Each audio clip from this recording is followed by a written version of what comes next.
Hey guys, Adam here. Today my final review of the Apple iPhone 5. After testing the phone out for a couple days, I want to let you guys know what I like about the phone, what I dislike about the phone, and altogether, is the phone even worth purchasing? So I'm going to answer all those questions and more in this video, so let's begin. So taking a look at the iPhone 5, the first thing you'll notice is that the design is definitely different. So on the front of the iPhone 5, you'll find a new 4-inch Retina display with a screen resolution of 1136 by 640 pixels. You'll find an upgraded 1.3 megapixel HD front-facing camera, a new microphone, as well as the original home button that's still on the bottom. The back of the iPhone 5 features a new two-tone aluminum and glass design.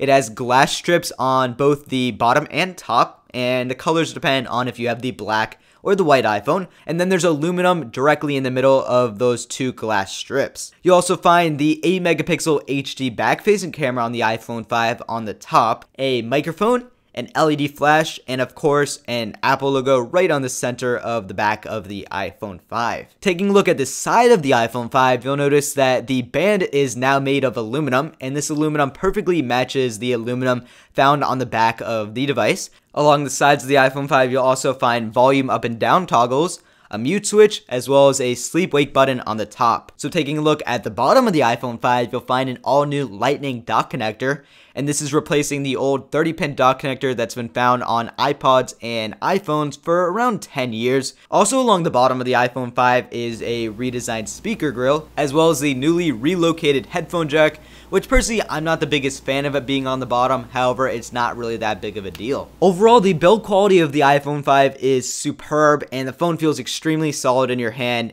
Definitely more solid than the iPhone 4 and 4S, and altogether there's definitely an improvement in overall construction compared to the previous iPhone models. As well as the improvements on the overall construction, I really like how Apple added a few small details to the construction of the iPhone 5, such as on the white model there's now some chrome accents, which you guys can see on screen now, and there's also now white antenna strips instead of the black antenna strips that were found on the white model of the iPhone 4S. The only downside of the iPhone 5's new design is the fact that the aluminum on the back scratches very easily. Although the scratching is not that bad on the back of the white iPhone 5, I've heard numerous stories of how easily the black iPhone 5 scratches, and also the black iPhone 5 will have a lot of fingerprints shown. Comparing the iPhone 5 to the iPhone 4S, you'll find the iPhone 5 is definitely thinner and a lot lighter. I can guarantee that you'll notice the weight difference between the iPhone 5 and the iPhone 4S, because the first time you hold the iPhone 5, you will think, wow, this is really light, because it's about 20% lighter, and you can definitely notice the difference. Moving on to the cameras on the iPhone 5, the front-facing camera is now upgraded and shoots 720p HD video. Alright guys, this is a quality test of the iPhone 5's new front-facing camera.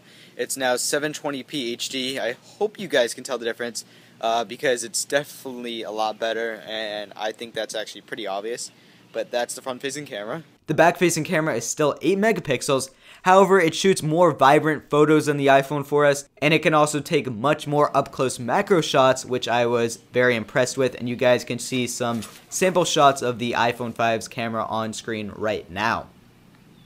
There's also a new panorama mode built into iOS 6, and this automatically stitches together multiple shots into one horizontal image. Moving along, the iPhone 5 now features 4G LTE on AT&T, Verizon, and Sprint in the United States, and I was able to get download speeds around 12 megabits per second in my area. However, in other tests I've seen on YouTube, people have been able to get crazy speeds like 30 megabits per second down. So it really altogether matters on the area you're in. However, compared to the normal 3G in my area, AT&T LTE is much improved, and I'm glad it's now on the iPhone 5. Next up is the Apple A6 chip. The iPhone 5 now features an upgraded dual-core processor that's clocked at around 1.2 gigahertz. On the Geekbench test, which you guys can see on my iPhone right now, the iPhone 5 does beat the iPad 3, which shows the true performance of the device, and keep in mind, the bigger the number, the better. So altogether, the iPhone 5 is extremely speedy, there's improved graphic performance, and altogether, you're not really going to experience any day-to-day lag of your phone at all. So with all that said, is the iPhone 5 worth purchasing? And in my opinion, yes, I can definitely say you'll be impressed with the updates to the iPhone 5. Now, of course, the iPhone 5 isn't perfect, and the main negative to the iPhone 5 is definitely iOS 6, which is the software operating system it runs. And if you're bored of iOS, the iPhone 5 will definitely not make you fall in love with the operating system once again.